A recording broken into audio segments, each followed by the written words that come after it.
Hey, I'm Sean O'Brien. We're here at my camp, the Orlando Wakeboard Academy.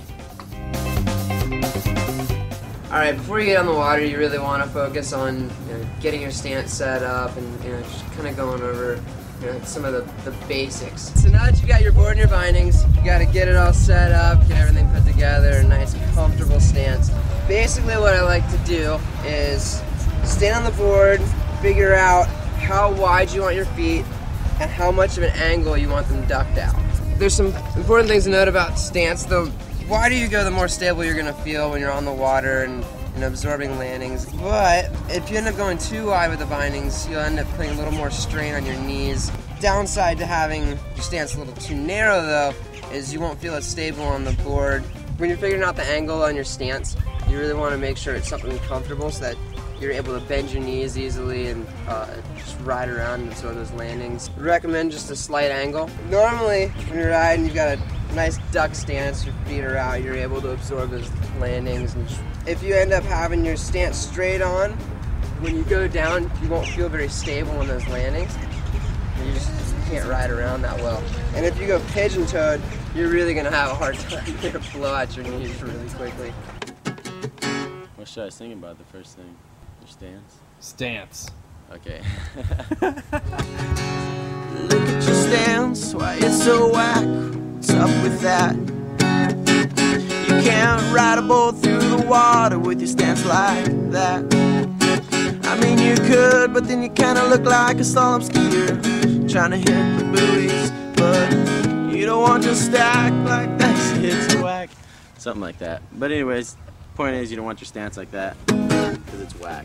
Okay, our favorite way to teach how to get up on a wakeboard is definitely behind the boat on our swim platform.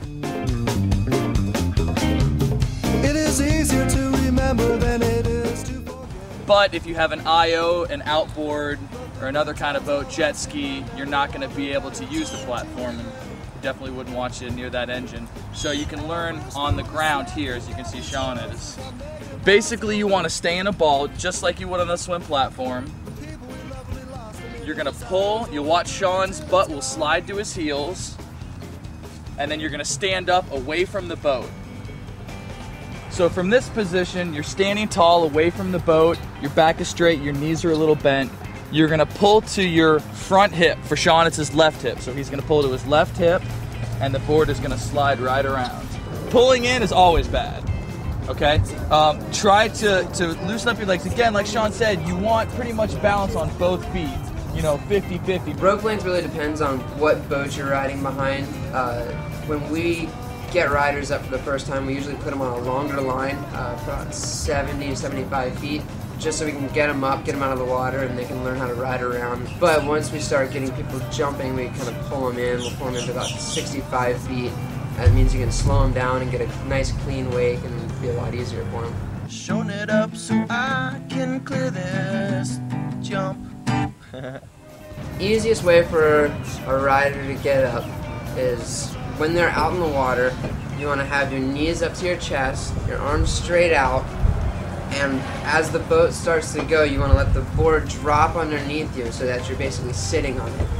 As that happens, the board will start to rise out of the water, and you can slowly start to stand off as it planes. When you're driving a boat for somebody that's just learning how to get up, basically you want to start, you don't want to rip them out of the water. A lot of slalom skiers have a tendency just to gun it.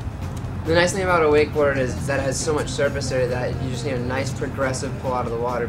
So you can start by idling, and chances are, most of the time, people can get the board underneath them and they'll be able to get up relatively easy. Easy on the throttle. You don't wanna yank them out of the water. Easy on the throttle, just barely move it.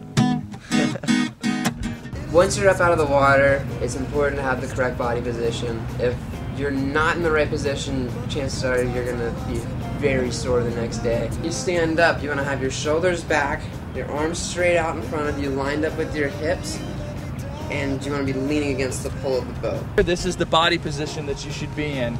Relaxed, standing tall, knees a little bit bent, shoulders back. But let's talk about that grip. You want your shoulders square, so you have your knuckles up. Opposite knuckles it's just like not right. So once we're comfortable with riding around the lake and just kind of standing in one position, we can start messing around with edging. Basically, there's two cuts. There's toe side and heel side edge.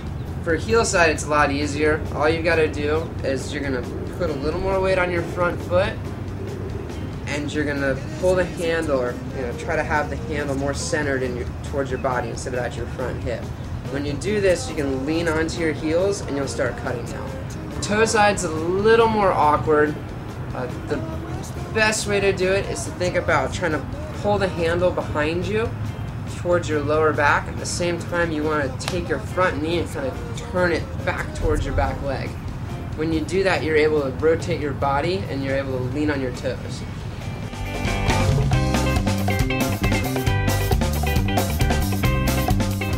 So after we're comfortable with getting up and riding around and crossing the wakes and doing all that type of stuff, it's time to do some jumps. Easiest jump to start with is just a heel side wake jump, and for starting out, we're not going to take it too big. We'll just do little one wake jumps. What I want you guys to do is to get outside the wake, probably about between 5 and 10 feet. You're going to cut out, you're going to flatten off, and the board's going to kind of settle down into the water. At that point, you want to take that nice heel side edge, and you're going to cut back in, and as you hit the wake, all you want to do is just stand tall. You don't have to jump, you don't have to do anything. You just go from the position where your shoulders are back and you're leaning in to standing tall off the wake, and that's going to get you all your pop. One thing that's really important though when you're cutting in is you want to have a progressive edge. This basically means that as you start, you're going to start your cut very, very slowly, and coming into the wake, you're going to lean more and more onto your heels. You want to make sure that you hold this edge all the way through the wake to get the most out of your cut. Downside to letting off your edge, besides losing all the pop that you generate from the line tension, is that you lose control once you're in midair. So definitely use a progressive edge, cut all the way through the wake, and stand tall. So after you've started to clear the wake, the next thing to do is to start grabbing the board. When you're attempting to grab the board, you want to cut in and make sure you get the fundamentals of the wake jump all started before you attempt to grab the board. You want to pop straight up into the air, bring the board up towards your chest, and then reach down and grab the board, using either your front hand or your back hand. Probably one of the simplest ones to start with is the indie grab. The indie grab is back hand between your feet on the toe side of your board. Once you've mastered the wake jump and you've learnt to grab the board, the next thing you want to do is land backwards. We call that the 180.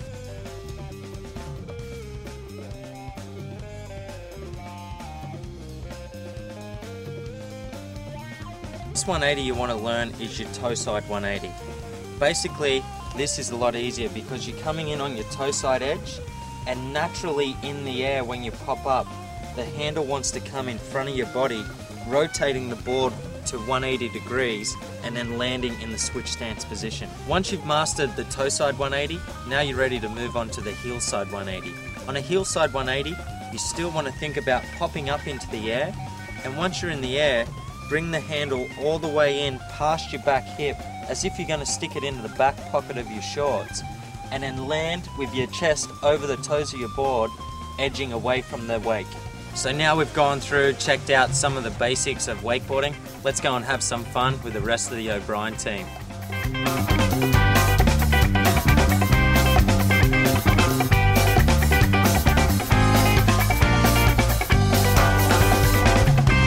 What is left to contemplate?